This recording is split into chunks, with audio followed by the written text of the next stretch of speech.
Do you like what you hear? Then you need a Devon bass. Devon bass. Better by design. Whether you're old school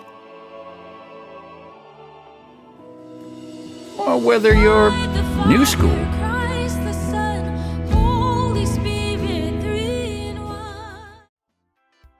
we discuss it all for the only one that matters.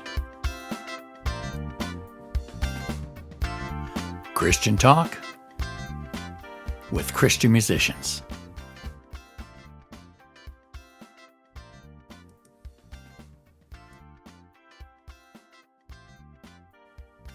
Welcome back to part 2 of my interview with George Sandler. Let's join the interview in progress. The other thing with live is that what I'm more concerned about is I think hopefully I have a good internal clock. I want to set it. If the singer comes and says need to speed it up a little bit, I can lean it forward a little bit. But I want to get the tempo set and we stay there. And again, not playing too loud. With live, I think I'm still concerned about the drum sound live. Mm-hmm. I'm so much concerned about it that I own my own mics and I bring them on occasion. You know, if there's a guy like somebody who is an engineer and he wants to use his own mics, I'm fine with that. But you know, I've been on situations where they said, "Yeah, I got a bunch of 57s and 58s." It's like, yeah, and I got an EV RE20 for a kick that's going to really do what you want, you know, or Beta 52 or something. So with studio stuff, there's the click thing. Mm-hmm. That's definitely, and just coming up with good parts, coming up with parts that make sense for the song, or to go, I'm not going to come in until the second verse. It doesn't need anything until the second verse. Or, you know, quality of sound, like with brushes. When I play brushes like a country brush thing, I'll have a plastic brush in my right hand and then have a big broomstick brush in my left. And you'd think that wouldn't be even, but it does. It gets that sound that you want. You learn certain tricks like that. Right. Different shakers to use. Live, I want to be consistent with my time. I want to play and make people dance, but I also want to be conscious of volumes in some rooms. That now, makes sense. I worked with a drummer, and he pictured his drum set as a big band. He pictured his drum set as the sections of the big band, and his cymbals. He says these are the horn hits. Yep. You know, and and he would think that way, and then kick drum, of course, bass, and then snare, the backbeat. He says you don't get your time from the kick; you get your time from the backbeat. And this is an old school black guy. And he said, "Don't listen to my bass drum, son. It's this backbeat 2 and 4. I'll lay it out to you. You fill in 1 and 3." Yeah. And that's what. But it was he pictured his drum set as a and this was, oh my gosh, this guy was so funny. He was really old. I mean, he was like in his 70s, right, playing a big band. Yeah. And we did a lot of standard stuff, you know, Love for Sale real fast. Da, da, da, da, da, da, da. We did that. And then the band leader called up a Tower of Power tune. I can't remember which one, maybe What Is Hip, maybe. And and I looked at this old guy, I'm going, oh my God, he's gonna have a heart attack on this tune. Because it was a high powered tune. And and then he turned away from his drum set, focused on his hi-hat. And he choked the hi-hat with his left hand, 2 sticks in his right hand, one above and one below the hi-hat. Yep. And his funk groove was his kick drum and what he did with that hi-hat with those 2 sticks. Right. And he didn't even hit the snare, didn't hear nothing. There was more funk come off that old man than I have ever heard in my life. It was. The way I've always heard it explained to me, and I think I read, where rock is from the bottom up. Hit drum up, right? Mm-hmm. From jazz, it's from the ride cymbal down. You're ding, ding, ding, ding. That's your timekeeper, yeah. You can even play when I'm playing jazz. And if I'm doing jazz, I'm playing on my ride and I'm playing 2 and 4 with my hi hat. I'm comping with my snare or doing ding, ding, a side stick on 4, and maybe either I'm feathering with the bass drum to match the walking, or I'm playing 1 and 3, or I'm just playing. I'm in other words, my right hand is carrying the swing part of it. And with if it's rock, if I'm playing a rock shuffle, it's and I'm playing less with my hi-hat, but you still, it's still a different thing. That's the way I've always heard. I think even John Bonham used to say that rock is bottom up, jazz is top down. Top down. That makes sense. So that's what I always looked at. Now, what about church gigs? All right, what is the challenge you have with church gigs? It depends on the church. So I'll give you a couple scenarios, and I thought about this. I play at Mount Perrin. I actually play for the youth at Mount Perrin almost 2 or 3 Sundays a month. And the challenge, we're playing with tracks. We've got Ableton going. We're playing with tracks. So they're filling in all the instruments you don't have. They're filling in like they do a lot of Hillsong Young and Free, right. Which I always joke about that. It's like, so if it's Hillsong Young and Free, what does that mean? Old and trapped? I'm just, is that is? And, Kaylin always goes, it doesn't mean that. And you know that. I'm like, I understand. I just wondered. But we'll do that. We'll do some elevation and some other things. And so what it'll be is I have a computer set up, not mine, but I have a computer set up to my right with a multipad trigger, and I will trigger 1, 2, and 3, whatever songs are. And so usually it's all the synth stuff. I also have a multipad with claps and snaps to my left. So I'll do some of that with it because a lot of that stuff has claps going on, 4 on the 4 with claps, clapping, jap. But the thing with that one, with that particular gig, I shouldn't say that because it's not a gig.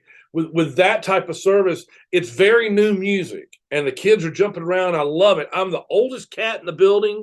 I am the way oldest cat in the building, but I love it, and it's fun to play with them. They always want me to tell stories and all this about playing. But the thing about that church gig is the one good thing about it is I can dress just like this. I don't have to worry about what I'm dressing, and I just play. That gig is fun. Now, coincidentally, if I'm playing up at the big church, when I call it, because they do call me to sub. Mm-hmm. All right. So if you're playing over at Mount Perrin, the big room, you're going to do at least 5 songs. And some of those 5 songs, the one like at Mount Perrin Youth, I bring my charts. I'll either write a chart or I'll get the chart off Praise Charts. At the big church, you're going to download the charts from Planning Center. Yep. And some of those choir things are 7 pages long with rubatos and slowdowns, and you better be ready to go. And the other thing about it, and I love playing over there when I get to play over there. Their call time is 8:00. That doesn't mean walking in. That means they're ready to go. They're going to start the Ableton whatever tracks at 8:00. And if you're not ready, downbeat is at 8 for the rehearsal. You don't want to get that look at all, ever. If you're Mark Blankenship is such a great guy, and I love him, and we work so well together, and thank God I've never gotten that look. But I saw a guitar player walk in about 8:10, and he got that look. I'm like, oh no, I'll never do that. But literally, the other thing funny about that gig is that because a lot of times I'm playing Saturday nights. Well, they have been known to change the set list on a Saturday night, and you walk in, it's like, wait a minute, this isn't. It's all on an iPad, and I'm going, I don't have this song. Yeah, they changed it last night. It's like, you're kidding. No. And so you have to, that gig, that particular gig is a reading gig. That is reading the charts. Mm-hmm. And I mean, we've done stuff, like I said, 7 pages of choir stuff, seven-page choir. And you've got to watch it. And at one point you hear the clicks going in your ear, and you hear 1 and 2 and 3 and 4 and 1 2, 3, 4. I mean, it's got the rubatos and everything. And Mark is such a great conductor, but that's a challenge, especially if they have changed that number on Saturday night, and I did not have time to prep for it Saturday afternoon or Friday when I was doing my prep. When I was teaching classroom stuff, I had a student ask me in one of my music appreciation classes, Mr. Garwood, what's the hardest gig you got? I said, all right, you're going to laugh. And they said, what? I said, church. It can be. It can be. And I was playing, I played at Westridge and I'm at Burnt Hickory now. I said, and here's why. And I said, it's not because it's just pop tunes. That's all it is. Yeah. Contemporary Christians, pop tunes. But I said, that's not the problem. The problem is I don't know which drummer I'm going to play with tomorrow. I don't know, the musicians are rotating. So you have to be able to play with different players. And then of course I said, and then sometimes they'll change the songs at the last minute. And then what you got to do, if you don't have, if your reading chops aren't up to speed, have fun. Yeah, good luck. You have to be able to read. Burnt Hickory. So you play the classic or the modern, sir? I've asked when I got diagnosed with with my heart condition. I couldn't stand up for 15, 20 minutes at a time. Right. And so out of respect for the modern service, I said, put me in a fluffy chair upstairs for the classic. And that's kind of where I've been since then. And I've discovered that I have an affinity for the hymns. And and that's where I'm at with my arranging and composition works. And so I just told Carrie, hey, throw me in classic. But I played the modern service for years. And I have a funny story about Burnt Hickory. I used to play there a fair amount, and now I guess I don't get called there. This may be the reason why. So that classic service, the first time I got there, they had real drums. Mm-hmm. And they were in that booth, and I brought a snare, and I was playing. I knew that they had kind of a volume thing. Jimmy Nettles brought me in, and so I was all right. I'm going to use smaller sticks. Well, after the rehearsal, I remember they had those big, huge bundle sticks back there. I'm like, okay. And the guy said, "Oh, you didn't use those?" I'm like, "No." He said, "Yeah, we kind of need you to use those." I'm like, "All right, that's fine." So there were a couple times, two instances in particular. So whoever was doing the Pro Tools, the Ableton programming or whatever, we did this. We did a hymn. It was a shuffle. Okay, the click was straight eighth notes, and I was like, "Oh, no swing at all, no swing, straight eighth notes." And I remember going, "Whoa, whoa, whoa!" And I like it counted off. I'm like, that must be the wrong song, but I just kind of jumped in. Afterwards, I was like, that's the click that we're using for the shuffle. And at one point, there was a drum break where I was supposed to play, and going against. And I felt like I had been in a fight with Muhammad Ali. And I was like, is there any way we can change that? And like, well, we don't really know how to do it. And I'm like, okay. So I had to play with that. And I was like, man, you're killing me. Because it was so hard. And I just had to kind of just shut it out and play the shuffle over the eighth notes. They've got that problem fixed now. They can shuffle. Well, yeah. I actually said something about it, and I wasn't mean, but I did say, "Man, is there any way we can fix this before we start?" Like, well, we really don't have time. I'm like, okay. So then the other thing that happened was, they swapped over to those really nice rolling drums. Yeah, have you been there? Those are great. I think that's what we're using now. I was the guy. I walked in, and there they were, and they weren't set up really. They were kind of. Some guy had just kind of put them together out of the box. There was still plastic on the stands and stuff like that. And your call time is 7:30. You've got what is it? What was it? Is a 911? Yeah. So I had to put these things together, kind of get it, because it wasn't put together right. And I had to do that. We had to rehearse, and I'm over there fiddling with this brain that was down here. Yeah. It was like I couldn't reach it.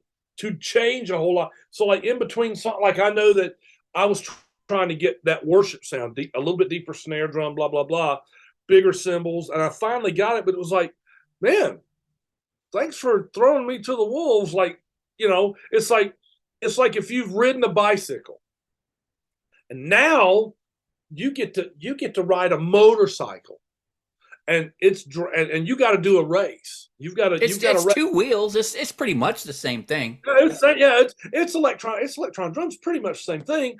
And I was like, and I said, listen, man, let me come in next week. I said, I'm not going to charge you for it. I want to come in and I want to set this thing up for you and get it right. I said, because I just kind of had to throw it together. And they were like, no, well, and I think they were mad at me because I said something. I was like, guys, you're setting me up to fail. Yeah. By doing that. It's you just, oh, by the way, we got these new drums. Nobody said anything to me, I don't think. And if they did, it wasn't much. It was like, oh, cool. These are great because they spent a ton of money on them, but you still got to get them set up right. I think the snare drum it's a digital snare drum, which means it's a USB cable. Same thing with a ride, same thing with a hi-hat. And I'd never seen, I was like, okay, this is new, USB, but I had to, do you have the manual anywhere so I can look at this?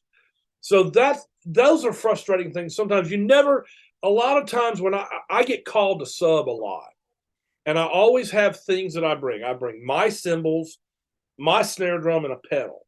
And I always have my in-ears with me and a fan because it just gets hot. Right. But you never know what you're walking into. And somebody's idea of, man, we got a kid, it's fine. And you get in there, it's like, it's not. It's not fun. It's not fun. You do realize, I remember playing up in Rome, and they said, yeah, man, we've got this kit. It's fine. It's a Pearl, blah, blah, blah. I said, okay. And I go and I hit the floor tom, and it goes, and I'm like, what in the world? And I look, and two of the screws that hold the lug casing have broken off and are rattling around inside the drum. And I was going, did anybody not hear this? Did anybody notice this? I don't know, man. I don't know. I was like, well, your drum's broken. This is broken. One guy, I remember coming in, oh, yeah, we've got a busted bass drum head. Can you bring one? I'm like, yeah, that's going to take me a bit to swap it out. Oh, we got time. You got about 30 minutes. I'm like, yeah, that's probably not going to do it, but I'll do the very best I can, So, that's the unknown of going into churches or anything for that matter. Hey, man, we got a house kit. It'll be fine. A lot of times it will not be fine. Well, I remember years ago when they started bringing in drums and guitars and basses to the churches. Once you got past the blue-haired organ player who knew this stuff was of the devil, once you get past that, then you have music directors who don't understand these instruments. And, absolutely. And it was like I remember one time I had a bass with 3 strings on it. Well, you only play the bottom 2, right? Sure. Not really. Sure. Yeah. I mean, I will today. I am now. I am now. I remember doing a musical at Heritage for one of the churches. Michelle, somebody, she was the choral director, and it was her father's church. Right. And we were doing this thing, and it had "Arise, my love, the grave will know." And I was trying to watch my volume because we were in the pit and all that. She said, "George, you sound fine and you're not too loud, but I have to ask you because my dad says it's too loud." I said, "Oh, who's your dad?" She said, "Well, he's the pastor." I said, "Okay." She said, "He's the only one." I said, I'm guessing he doesn't like drums." She said, "Not really. He kind of thinks they're of the devil." I'm like, hooray. Yay. So, I don't know what to say. I never know what to say to that. It's like, well, okay, all right, I'll back off. And there's certain parts of it that just sounded stupid because it was like this big stuff. I'm going, bloop, bloop, bloop, bloop, bloop, bloop. So I I did this at this gig when I was playing the church band with Tim at Eastwood. They just built out the stage, and we're in there rehearsing one morning, and the sound man was a meter watcher. He didn't listen. He was a meter twiddler, right? And he kept saying, he told me, he says, Paige, your bass is too loud. Well, okay, so I turned down a little bit. Nah, you're still too loud. After about 3 or 4 times, I turned the bass all the way to 0, the amp all the way to 0, and played. He says, Paige, you're too loud. I said, it can't be. My bass amp is off. I said, I want to show you something. And we were doing a song, it was in A. So I asked the keyboard, I asked Tim, hit a low A in your piano. And he hit a D. He hit a D. And walk it down till you get to the A. And he got down to the A, and all of a sudden the room just swelled. And that stage, it was sympathetic to that frequency, to the A. That frequency. So I told him, you just need to notch. You need to notch the EQ for this room on that frequency. I think it was A440, 220, 110, right around 110 or something like that. I said, you just got to notch it there. And he said, what's notch? What do you mean notch it? I went, oh, really? Yeah. No, that's my inner voice. My outer voice is much more polite. I don't let people hear what's going on in my head because sarcasm is my superpower. There has been times in churches mostly. I remember the first tour that I went on with Sunday Drive, and we were playing in Newton, Kansas. And for some reason, the guy there thought it would be a grand idea if we set up the drums on top of this aluminum thing that sat on top of the baptismal. So now I'm on like a mega riser for whatever reason. It's a little church in Newton, Kansas. And I'm doing my level best to play soft. And somehow this pastor had come behind me and was going, hey. And I looked over, I'm like, yes, sir. He said, you're going to have to bring it down. I said, yes, sir. And I thought, I'm 10 feet above everybody. The sound's just shooting out of this thing. And also my drums are wobbling because it's a aluminum thing. And you got a baptismal that's amplifying everything. Oh, and I was just like, this is not what I signed up for at all. It's funny. A lot of the things that have happened. This happened at Church of the Now one time. They were doing a baby dedication, and I had a kit. It was 2 racks, 2 floors, and on this side, I had the rack toms were suspended on a stand that held like 1 or 2 cymbals and a pad, an electronic pad. Mm-hmm. And the baby was up there, and they were playing some soft music, and la la la. And the rivet broke in the stand, and it just collapsed right on top of me. And it goes crash. And now the baby's screaming, and there's chaos. It's like, oh boy.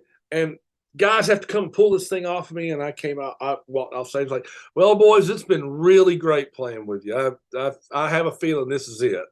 I don't know if I'm gonna. And it was funny. Bishop was really good about it, but it was one of the most embarrassing things. So, all right. Well, I was playing at Westridge once, and they had just introduced the Avioms, and the way they were using the Avioms at that time, they were all daisy chained. All right, they had daisy chain string, and there's like 10 of them, right? And I'm at the far end of the stage left, and we're finished with our service, and we're walking off stage, and I didn't take my earbuds out, and I pulled over all 10 of them. Boom, boom, boom, boom, boom, boom, boom, boom, boom, boom, boom. Nice. Yeah. And I looked out the sound. I looked out at the sound guy, and he's at. Like I pulled all 10 of them onto the stage. It was it's a lot funnier now than it was then. Oh, absolutely. Well, I have a recent story. So I was playing it was a Monday night at Mount Perrin. I was asked to do a woman's thing. It was called A Night of Inspiration. And so I was in the booth, and we did 3 songs with the band, and then they were going to do what's that BB Winan song? Alabaster Box. Okay. But the band wasn't playing on it. They were going to do it. They're going to have a soloist, and then the women were going to come up and sing, and they were going to be singing to a track.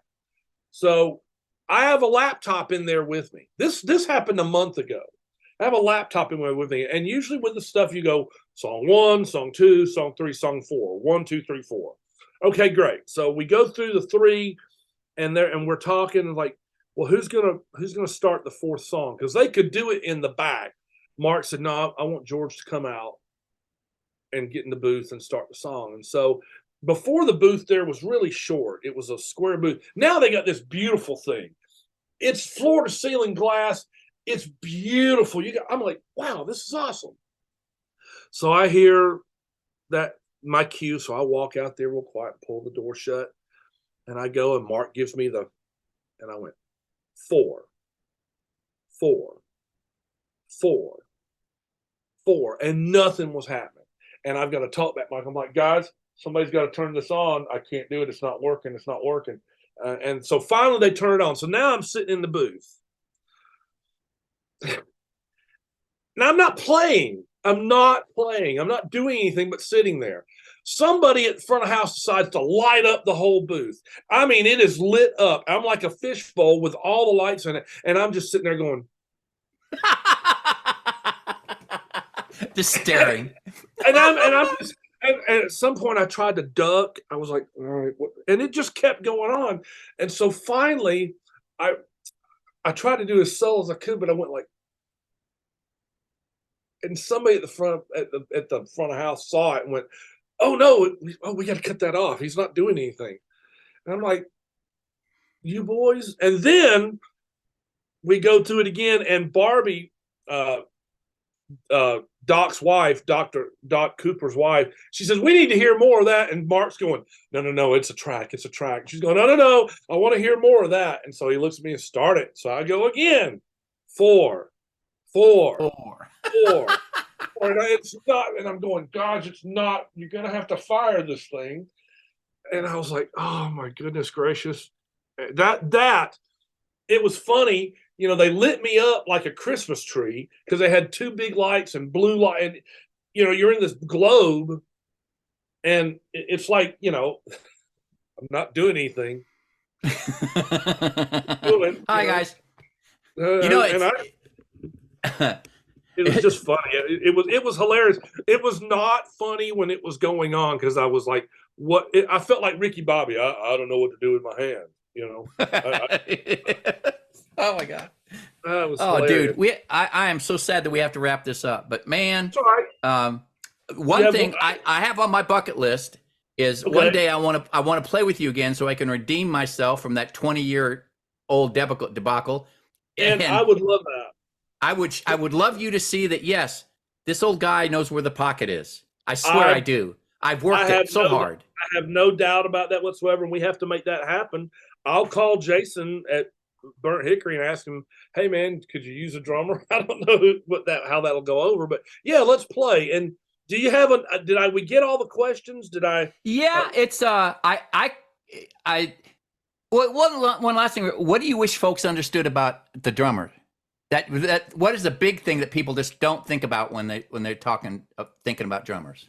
How hard it really is to play drums. How hard, because people go, man, I play drums. It's like, you do? And we're talking about a lot of times 4 different things going on. And if you're singing, you got 5. And let's say you're running tracks. Now you got that, and you got to worry about that. I keep a percussion pad. So now I'm doing like playing this side of the kit along with the percussion pad. There's a reason why, and I say this, I'm a work in progress.